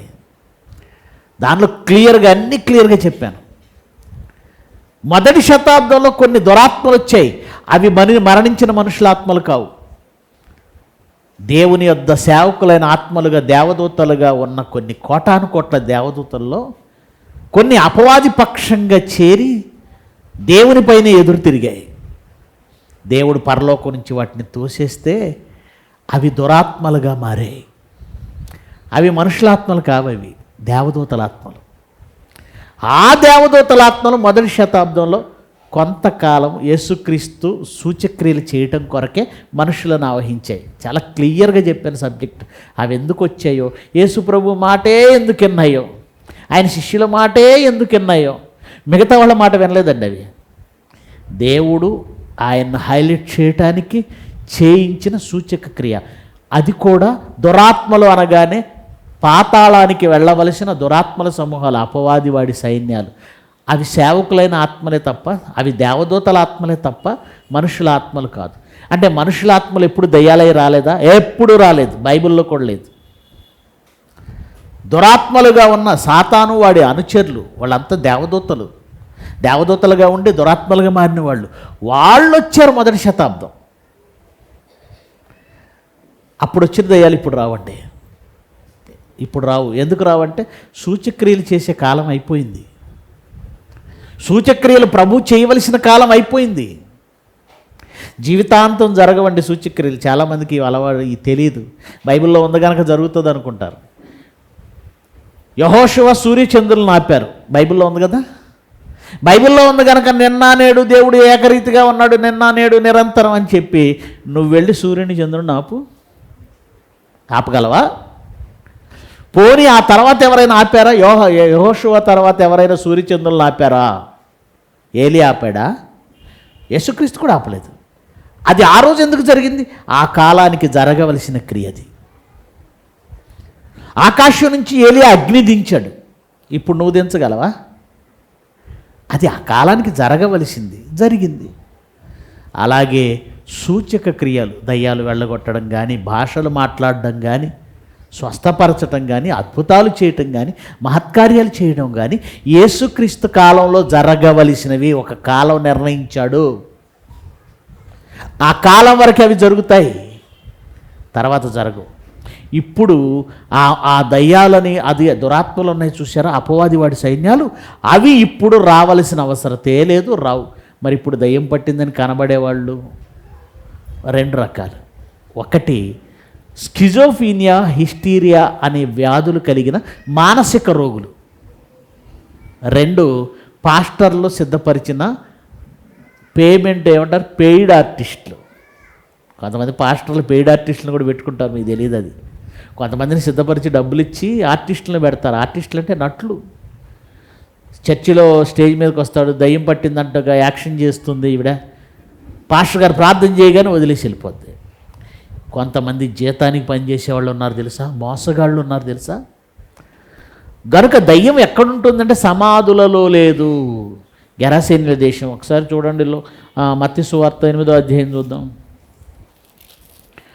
మత్తయి సువార్త 8వ అధ్యాయము 28 నుంచి. ఆయన అద్దరినున్న గదరనీల దేశము చేరగా దయ్యం పట్టిన 2 మనుషులు సమాధుల్లో నుండి బయలుదేరి ఆయనకి ఎదురుగా వచ్చిరి. ఎక్కడి నుండి బయలుదేరి వచ్చారట? ఎక్కడి నుంచి బయలుదేరి వచ్చారు? మనుష్యులు వచ్చారా, దయ్యాలు వచ్చినాయి? ఏం రాయబడిందండి అక్కడ? మనుష్యులు వచ్చారు. అంటే వీళ్ళు దయ్యాలు పట్టిన తర్వాత ఎక్కడికి వెళ్ళారు? ఇండ్లలో ఉండకుండా సమాధుల్లోకి, కొండల మధ్యకి వెళ్ళిపోతున్నారటండి. దీన్ని ఇలాగే ఉంచండి, లూకాసు వార్తలో చదవండి, మీకు ఇంకా క్లారిటీ ఉంటుంది. లూకాసు వార్త 8వ అధ్యాయము 27. ఆయన ఒడ్డున దిగినప్పుడు ఆ ఊరిలో ఒకడు ఆయనకి ఎదురుగా వచ్చిన వాడు దయ్యంలో పట్టిన వాడై బహుకాలము నుండి బట్టలు కట్టుకొనక సమాధులలోనే కానీ ఇంటిలో ఉండేవాడు కాడు. సమాధుల్లోనే ఉండేవాడు తప్ప ఇంట్లో అస్సలు ఉండేవాడు. ఇతనితో పాటు ఇంకొక వ్యక్తి ఉన్నాడండి. ఇక్కడ ఒకరి గురించి రాశారు కానీ 2 ఉన్నారు. అంటే వీళ్ళు ఇంట్లో ఉండటం లేదు, దయ్యం పట్టడం వల్ల ఆ దయ్యం సమాధుల్లోకి తీసుకెళ్తుంది. స్వస్థత అంటే ఏమంటారు, దేహానికి బట్టలు కట్టుకోవాలనే ఆ సెన్స్ కూడా లేకుండా చేసింది. సమాధుల్లోకి వెళ్ళిపోతున్నాడు. ఇతని ఇంటి నుండి సమాధుల్లోకి వెళ్ళాడే తప్ప దయ్యాలు సమాధుల్లో నుంచి వచ్చాయని బైబిల్లో ఎక్కడ రాయబడలేదు. ఏమన్నా ఒక్క క్షణంలో పాతాళానికి వెళ్ళిపోయిన ఆత్మ 2వ రోజు సమాధి చేస్తే సమాధి దగ్గర ఎందుకండి ఉంటుంది? కొంతమంది అంటారు ఎందుకు దయ్యమైపోయిందో తెలుసా అండి, కోరికలు తీరక. మొన్న ఒక వీడియో వచ్చిందండి, ఆమెకు బిర్యానీ కావాలట. ఏం కావాలి, ఏం కావాలి నీకు అని అడుగుతున్నాడు పాస్టర్ గారు. దయ్యం పట్టింది ఎవడికి, నీకేం కావాలి, ఎందుకు వచ్చావంటే బిర్యానీ కావాలంటుంది. ఏంటి, దయ్యం బిర్యానీ కోసం వచ్చిందా? నిజంగా దయ్యం బిర్యానీ కోసం వస్తే హోటల్స్ ఎన్ని ఉన్నాయండి? ఒక 2 ప్యాకెట్లు లేపుకెళ్ళిపోతే వాళ్ళు చూస్తారా? కనబడుతుందా? గాలిలో ప్యాకెట్లు వెళ్తుంటాయి పైకి, వీళ్ళు ఏం చేయగలరు? చిత్రం కదండి. నేను అడుగుతానండి, దయ్యాలకు, చనిపోయిన దయ్యాలకి కోరికలు తీరక చచ్చిపోయి అంటావు కదా, దయ్యాలకి కేవలం బిర్యానీ తినాలి, ఈ చేపల కూర తినాలి, ఇవేనా కోరికలు? ఆడదయ్యాలకి ఇంకేం కోరికలు ఉండవా? బ్రతికున్నప్పుడు ఆడవాళ్ళకి కోరిక ఏంటో తెలుసా? మొట్టమొదటి కోరిక బంగారం కావాలి. అంతేనా? Am I right or wrong? First బంగారం. చాలామంది పేదవాళ్ళు ఎప్పుడు పసుపు తాడు కట్టుకొని దానికి చిన్న బంగారం కూడా లేకుండా ఉండేవాళ్ళు ఉన్నారు, పసుపు కొమ్ము పెట్టు. వాళ్ళకి తీరని కోరిక ఏంటంటే ఈ పసుపు తాడు స్థానంలో ఏదో ఒక బంగారపు తాడు వేసుకోవాలి. ఇప్పుడు ఆమెకు ఆ కోరిక తీరక చనిపోయింది, దయ్యమైంది, కోరిక తీర్చుకోవడానికి వచ్చింది. ఎక్కడికి వస్తుంది? లలిత జ్యువెలరీలోకి వెళుతుంది. ఎవరికి కనబడదు. కేజీ బంగారం పట్టుకెళ్ళిపోయింది అనుకోండి, ఎవరేం చేయగలరు? ఎవరైనా ఏమైనా చేయగలరా? కానీ అక్కడికి వెళ్ళదు. ఎప్పుడైనా వార్త విన్నారా? లలిత జ్యువెలరీలో ఒక ఆడదయ్యం వచ్చి ఓ కేజీ బంగారం పట్టుకెళ్ళింది. ఎప్పుడైనా న్యూస్ విన్నారా? దొంగలు పడగలరేమో కానీ దయ్యాలు పడవు. ఇవన్నీ కథలు. సరే, ఒక మంచి ఇల్లు కట్టుకోలేకపోయింది, పూరి గుడిసెలో కారుతున్న ఇల్లు, చాలా ఇబ్బందులు పడింది. ఇప్పుడు ఆమెకు ఏ కోరిక ఉంటుంది చెప్పండి? మంచి ఇల్లు కట్టుకోవాలని కోరిక. ఆ కోరిక తీరకుండా చనిపోయింది. ఇప్పుడు దైవమై వచ్చింది, ఆ కోరిక తీర్చుకోవాలనుకుంది. ఇప్పుడు ఏ ఇంట్లో ఉండాలి? ఏ ఇంట్లో ఉండాలి? బ్రతికున్నంతవరకు పాడుబడి ఇంట్లోనే ఉండే మంచి ఇల్లు కట్టుకోవాలని కోరిక తీరకే చచ్చిపోయింది కదా. ఇప్పుడు ఆ కోరిక తీర్చుకోవడానికి మళ్ళీ భూమి మీదకి వస్తే ఎవరింటికి వెళుతుంది? ధీరుభాయ్ అంబానీ ఇంటికి వెళ్ళాలి, ముఖేష్ అంబానీ ఇంటికి వెళ్ళాలి. ఎందుకంటే వాళ్ళ ఇంటికంటే ఖరీదైన ఇల్లు ఈ ఇండియాలో. కానీ వాళ్ళ ఇంటికి వెళ్ళదు, కనీసం ఎమ్మెల్యే గారి ఇంటికి కూడా వెళ్ళదు, కార్పొరేటర్ ఇంటికి వెళ్ళదు, డబ్బున్న వాళ్ళ ఇంటికి వెళ్ళదు. మళ్ళీ ఎక్కడికి వెళ్ళిందంటే ఎక్కడికి వెళుతుంది? మళ్ళీ పాడుబడింది ఏదో గుడిసె ఉందట, పాడుబడింది ఏదో పెంకుటిల్లు ఉందంట, పాడుబడింది ఏదో బంగ్లా ఉందంట. ఆ పాడుపడిన బంగ్లాల్లో ఉండలేకే కదా వాళ్ళు చచ్చిపోయారు. మళ్ళీ అక్కడికి ఎందుకు వెళ్తారు? కనుక దయ్యం ఎక్కడ ఉందంటే పాడుబడిన బంగ్లాలు చూసి వీడు పక్కకి వెళ్తూ కూడా గజగజ గజగజ గజగజ కొడుకుతుంటాడు. నా చిన్నప్పుడు ఇలాంటి కథలే మా అమ్మ ఎక్కువ చెప్పేదండి, దయ్యాలు ఉన్నాయని కథలు. నేను తెగ భయపడేవాడిని. మంగళగిరి నుంచి వెళ్ళాలంటే లైట్లు ఉండేవి కాదు, ఒక పాడుబడిన పెంకుటిల్లు ఉండేది. అక్కడికి రాగానే ఒక్క పరుగు పరిగెత్తేవాడిని, అది దాటాలి. ఒక్క పరుగెత్తితే నిమిషంలో అది దాటి చెల్లిపోయాడు. అమ్మయ్య, అది రావాలనుకుంటే బయటకు రాదా? చూసారా పిచ్చి. కనుక దయ్యాలు ఎక్కడుంటాయంటే అసలు ఇది దయ్యం కాదు ఫస్ట్ ఆఫ్ ఆల్. మరి అపవాది ఎలా వస్తాడు? ఏ రూపంలో వస్తాడు? మరి మనల్ని ఎలా మింగుతాడు? ఏ రూపము వాడికి లేదు. రూపం లేదు, నువ్వు అనుకునే ఏ రూపం లేదు. కూరలు లేవు, పళ్ళు లేవు, కొమ్ములు లేవు, కూరలు లేవు, తెల్ల చీర కట్టుకోదు, మల్లెపూలు పెట్టుకోదు, జుట్టు విరబోసుకోదు, నిప్పులు కక్కదు. ఇదంతా సినిమా వాళ్ళు క్రియేట్ చేసిన రూపం. దయ్యానికట్ట తెల్ల చీర కావాలట. ఎర్ర చీర అయితే ఏమైంది దయ్యానికి? పడదా? మల్లెపూలు మాత్రమే పెడుతుందట. ఏం పాపం, బ్రతికున్నప్పుడు కనకాంబరాలు, గులాబీలు, చామంతి పూలు చాలా పెట్టేది. చచ్చిపోగానే ఇదేంటి తెల్ల చీర ఎందుకు? స్కూల్ పిల్లలకి యూనిఫామ్ ఉన్నట్టు దయ్యాలకు కూడా యూనిఫామ్ ఉందా? తెల్ల చీరే కట్టుకోవాలట, మల్లెపూలే పెట్టుకోవాలట. కాళ్ళకు గజ్జెలు కంపల్సరీ, స్టూడెంట్స్కి టై కంపల్సరీ అన్నట్టు. దయ్యాలకి ఏం కంపల్సరీ? రాత్రిపూట, అది కూడా అర్ధరాత్రి, అమావాస్య వేళ. ఇది సినిమా వాళ్ళు క్రియేట్ చేసిన కల్పన. దయ్యం ఎక్కడుంటుందో ఆశ్చర్యపోతారండి చూస్తే. సాతాన్ ఎక్కడుంటుందో తెలుసా అండి? దాని ఉనికి పట్టేదో తెలుసా? మత్తయి సువార్త 12వ అధ్యాయం 43. మత్తయి సువార్త 12వ అధ్యాయం 43. అపవిత్రాత్మ ఒక మనుష్యుని వదిలిపోయిన తర్వాత ఎవరిని వదిలేసింది? ఒక మనిషిని వదిలేసింది. తాత్కాలికంగా దానికి ఏదో విశ్రాంతి కావాలి, వదిలేసింది. ఒక మనుష్యుని వదిలిపోయిన తర్వాత విశ్రాంతి వెతుకుచు నీరు లేని చోట్ల అంటే మనుషులు లేకపోతే దానికి కాస్త విశ్రాంతి. మనుషులు ఉన్నారంటే సాతానికి పని. ఎవరిని మింగాలి, ఎవరిని నరకానికి తీసుకెళ్ళాలి, వెతుకుతూ తిరుగుతుంది. కొన్నాళ్ళు ఈ పని చెయ్యలేక కొన్నాళ్ళు విశ్రాంతి, నీరు లేని చోటకి వెళ్ళిపోయి విశ్రాంతి వెతుకుతుందట.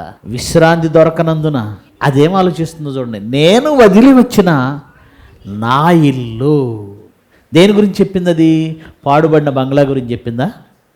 సమాధుల గురించి చెప్పిందా? లేదంటే బావి గురించి చెప్పిందా? పాడుబడిన బావి గురించి చెప్పిందా? దయ్యం ఉనికి అక్కడ లేదు, దయ్యం నివాసం అక్కడ లేదు. పాడుబడిపోయిన చర్చిలో కూడా దెయ్యాలన్నాడు చూపిస్తారు. టెంపుల్ రన్ వీడియో గేమ్ తెలుసు కదా మీకు.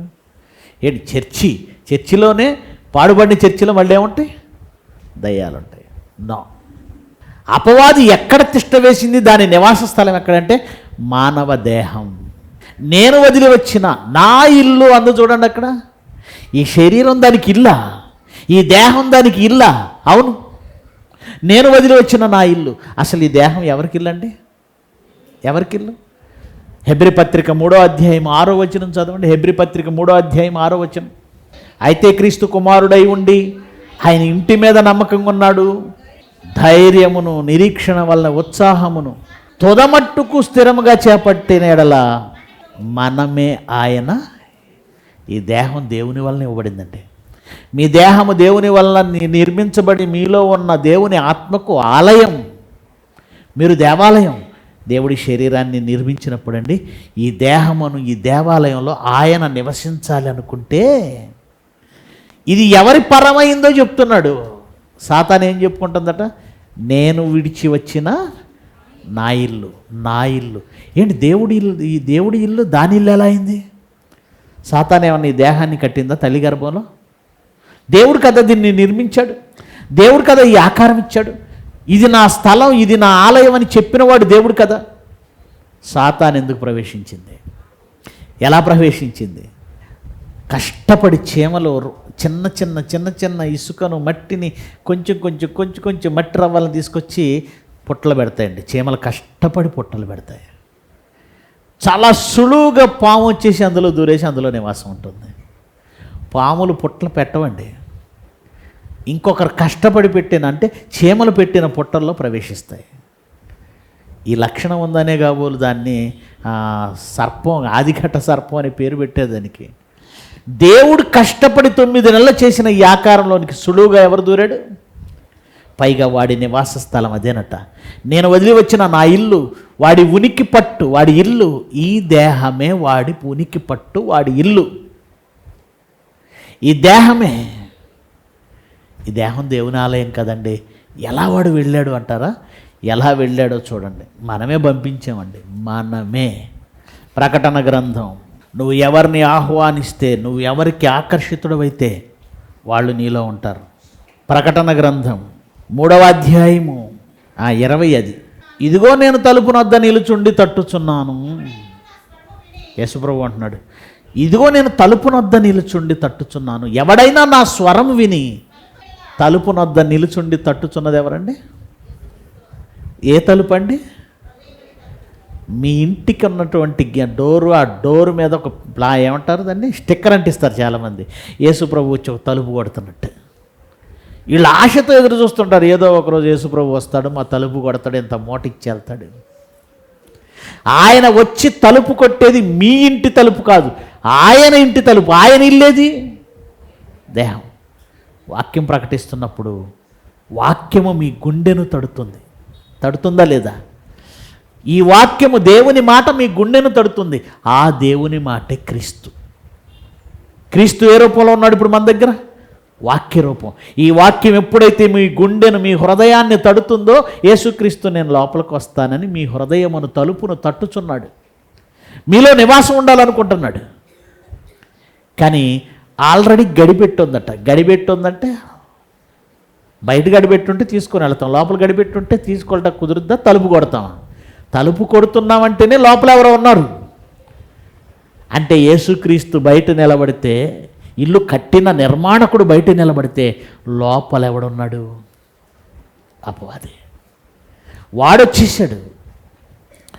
తెస్సలోనికి రాసిన పత్రిక 2వ అధ్యాయం, 2వ పత్రిక 2వ అధ్యాయము 4వ వచనం నుంచి, ఏది దేవుడు అనబడునో, ఏది పూజింపబడునో దానంతటిని ఎదిరించుచు, దానంతటిని ఎదిరిస్తూ, దానంతటికి పైగా వాడు తనను తాను హెచ్చించుకొనుచు, తాను దేవుడనని కనబరుచుకొనుచు. ఎక్కడ కూర్చుంటాడట వాడు?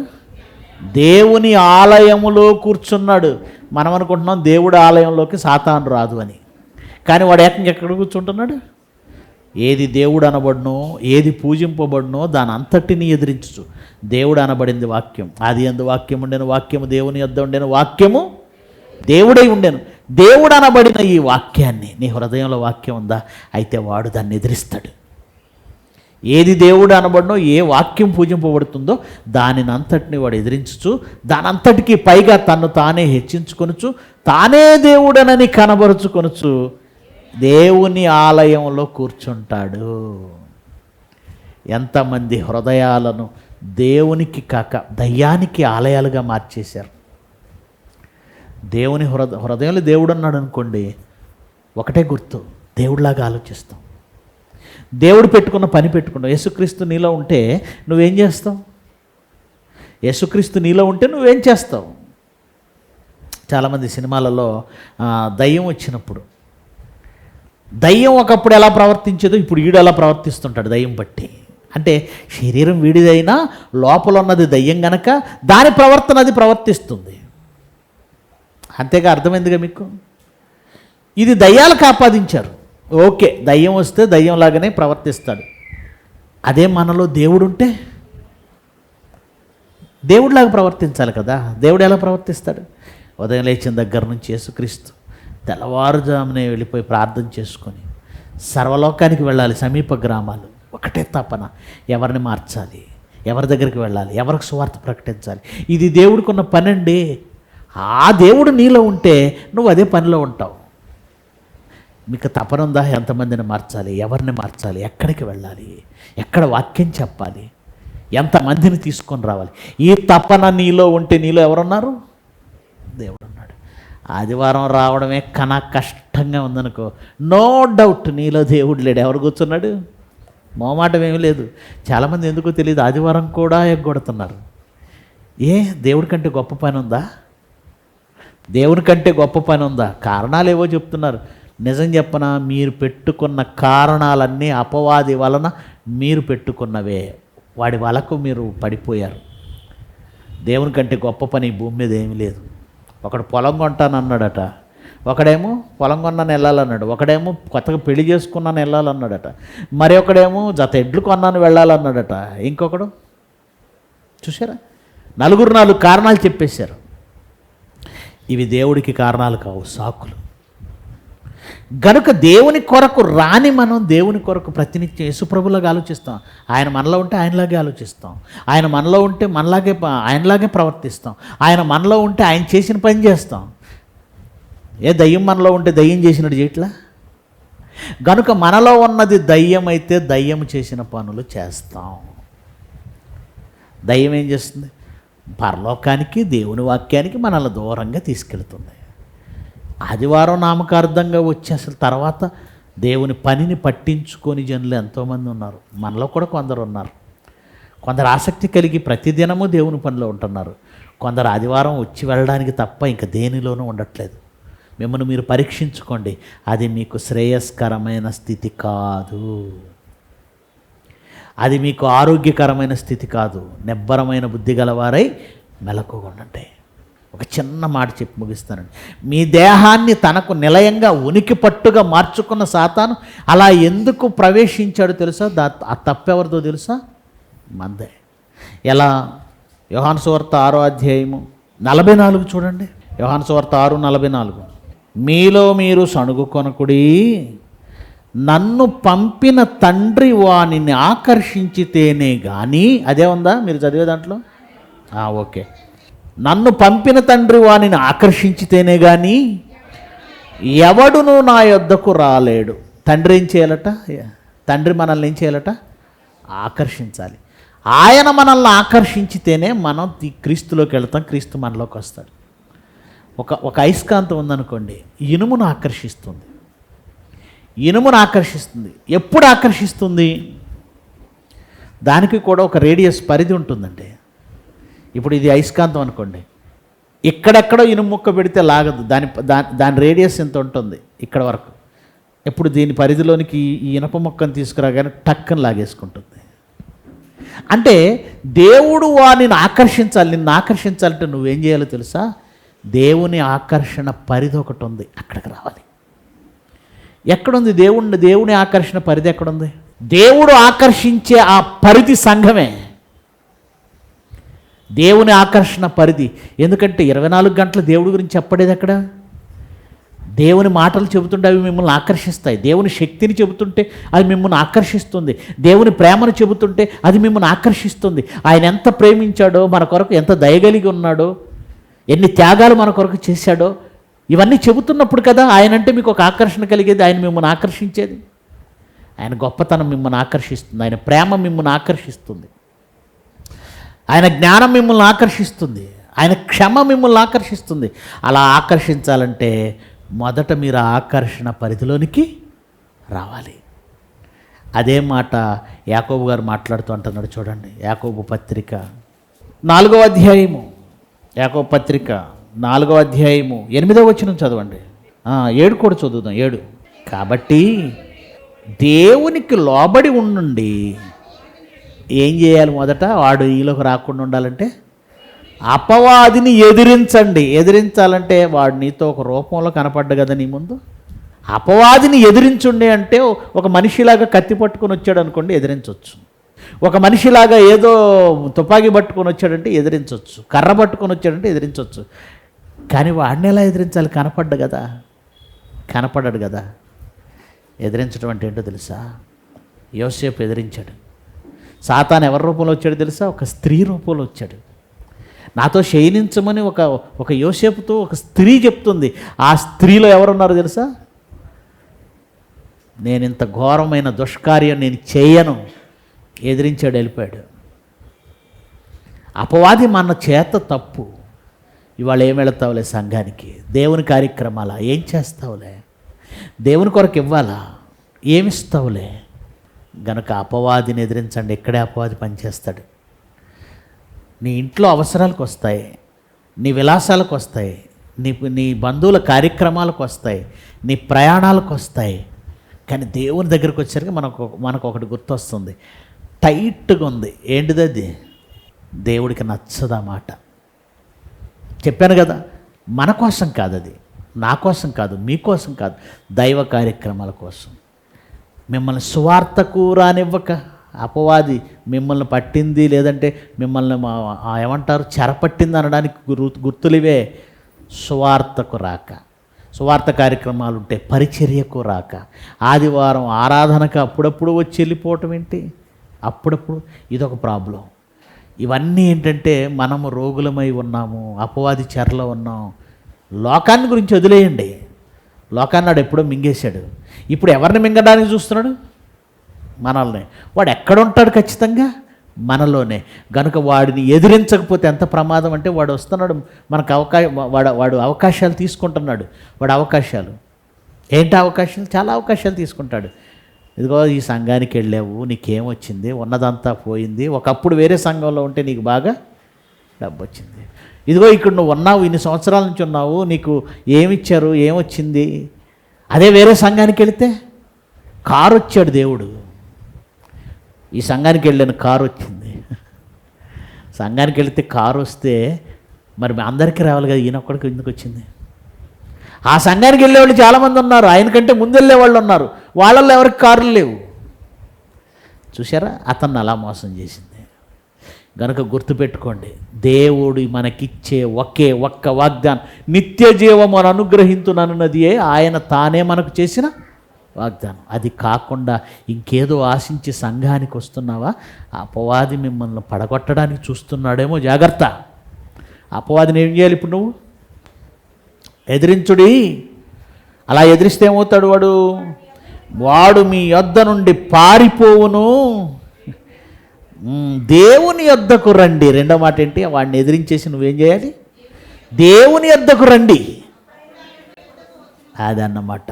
అయస్కాంతం దగ్గరికి వస్తే అది మిమ్మల్ని లాక్కుంటుంది. మీరు దేవుని దగ్గరకు వస్తే అప్పుడు ఆయన మీ దగ్గరికి వస్తాడు. అయస్కాంతపు ఆకర్షణలోనికి వెళితేనే ఇనప మొక్క అయస్కాంతం చేత ఆకర్షించబడుతుంది. దేవుని ఆకర్షణ పరిధిలోనికి ఎప్పుడు దేవుని పనిలో ఉండండి, ఎప్పుడు చర్చిలో ఉండండి, ఎప్పుడు కార్యాల్లో ఉండండి, ఆయన మిమ్మల్ని ఆకర్షిస్తాడు. ఎప్పుడైతే ఆయన ఆకర్షణలో ఉన్నారో అపవాది ఏం చేయలేడు. ఎప్పుడైతే ఆయన ఆకర్షణకు దూరంగా ఉన్నారో అప్పుడు అపవాది మింగేస్తాడు. అపవాది మనలోకి వచ్చేస్తాడు. దేవుని ఆకర్షణలో ఉంటారా? మీరు దేవుడు మీలో ఉంటాడు. లేదు, దేవుని ఆకర్షణకు దూరంగా ఉంటారా? మీలో ఆల్రెడీ ప్రవేశించాడు. కనుక అపవాది ఉనికి పట్టేది పరలోకంలో అడిగి చోట్లేదండి, పరలోకంలో వాడికి చోట్లేదు. పాతాళమా, ఇంకా పాతాళానికి వెళతాడు, రెండవ రాకడలో యేసుక్రీస్తు పంపిస్తాడు. మరి ఇప్పుడు ఎక్కడున్నాడు? సమాధుల్లో ఉన్నాడా? లేడు. కొండల్లో ఉన్నాడా? లేడు. చెట్టు ఎక్కి ఉన్నాడా? లేడు. పాడుబడిన బంగ్లాలో ఉన్నాడా? లేడు. మరి ఇప్పుడు వాడు ఉనికి పట్టెక్కడా? నువ్వే, నీ దేహం. జాగ్రత్త, ఎన్నో దేహాలను వాడి నిలయాలుగా, వాడి ఇల్లుగా మార్చేసుకున్నాడు. ఇక్కడికి వస్తున్నాం కదా, మన దేహం దేవునికి మాత్రమే నిలయం అవ్వాలి. ఆయన ఆకర్షణలో ఉండండి. ఒకవేళ ఈ ఆకర్షణ దాటారా, వాడు మనలో ప్రవేశిస్తాడు. మన శరీరం కూడా వాడికి ఉనికి పట్టుగా మారుతుంది. వాడు ఎక్కడో కూర్చుంటాడు అనుకోకండి. వాడు అంతటిని దేవుడు ఏది పూజింపబడినో, ఏది దేవుడు అనబడినో దాని అంతటిని వాడు ఎదిరించి ఎక్కడ కూర్చుంటాడట? దేవుని ఆలయం అంటే సంఘంలో కూడా కూర్చుంటాడా? ఇదొక ఆలయం, సంఘమంతా కలిపి ఒక ఆలయం. ఈ దేహం ఒక ఆలయం అయితే ఈ దేహాలన్నీ కలిపినది ఇది ఒక ఆలయం. ఈ ఆలయంలో కూర్చుంటాడా? ఎందుకు కూర్చోడు? మీ మనసులను చెడగొట్టడానికి ఇక్కడ కూడా కూర్చుంటాడు. మీ ఆలోచనలు మార్చడానికి ఇక్కడ కూర్చుంటాడు. మిమ్మల్ని సంఘానికి దూరం చేయడానికి ఇక్కడ కూర్చుంటాడు. ఎవరి రూపంలో అయినా వస్తాడు, ఏ రూపంలో అయినా వస్తాడు. కబడ్దార్, బీ కేర్ఫుల్. వాడి ఉనికి పట్టు సంఘం, ఈ దేహం. అది వాడి ఉనికి పట్టు. మీరు అలర్ట్గా లేరా, నిబ్బరమైన బుద్ధి కలిగి లేరా, వాడికి అబంధ హస్తాల్లోకి వెళ్ళిపోతారు. వాడి చేత చెరపట్టబడతారు. వాడికి మీ దేహాన్ని ఆలయంగా, నిలయంగా, ఇల్లుగా ఇచ్చేస్తారు. ఓకేనా? ప్రార్థన చేసుకుందాం. మహిమ కలిగిన మా తండ్రి, మీ పిల్లలుగా మేము ఎంత అలర్ట్గా ఉండాలో, మా శత్రువు ఎంత యుక్తితో మమ్మను మిరింగడానికి, మా దేహాన్ని నిలయంగా మార్చుకోవడానికి వాడు ఎదురు చూస్తున్నాడు. కొన్ని సంగతులు లేఖనాల నుంచి మీ పిల్లలకు చెప్పాను. విన్న మాటలను వ్యర్థపరుచుకొనక ప్రతి మాట తరచి చూసుకొని ఎక్కడైనా మేము వాడికి అవకాశం ఇస్తున్నామేమో అని బహుజాగ్రత్త కలిగిన వారమై పాతాళాన్ని తప్పించుకొని మీరున్న నిత్య జీవానికి రాగలుగుటకు అవకాశం ఇవ్వండి. అపవాదిని ఎదిరించి ప్రభు ఆకర్షణలోనికి, మీ ఆకర్షణలోనికి వెళ్ళే యుక్తిని, ధైర్యాన్ని, తెలివిని మాకు ఇవ్వండి, జ్ఞానాన్ని ఇవ్వండి. యేసుక్రీస్తు వారి ప్రశస్తమైన నామమున ఈ ప్రార్థన సమర్పిస్తున్నాము తండ్రి. ఆమెన్.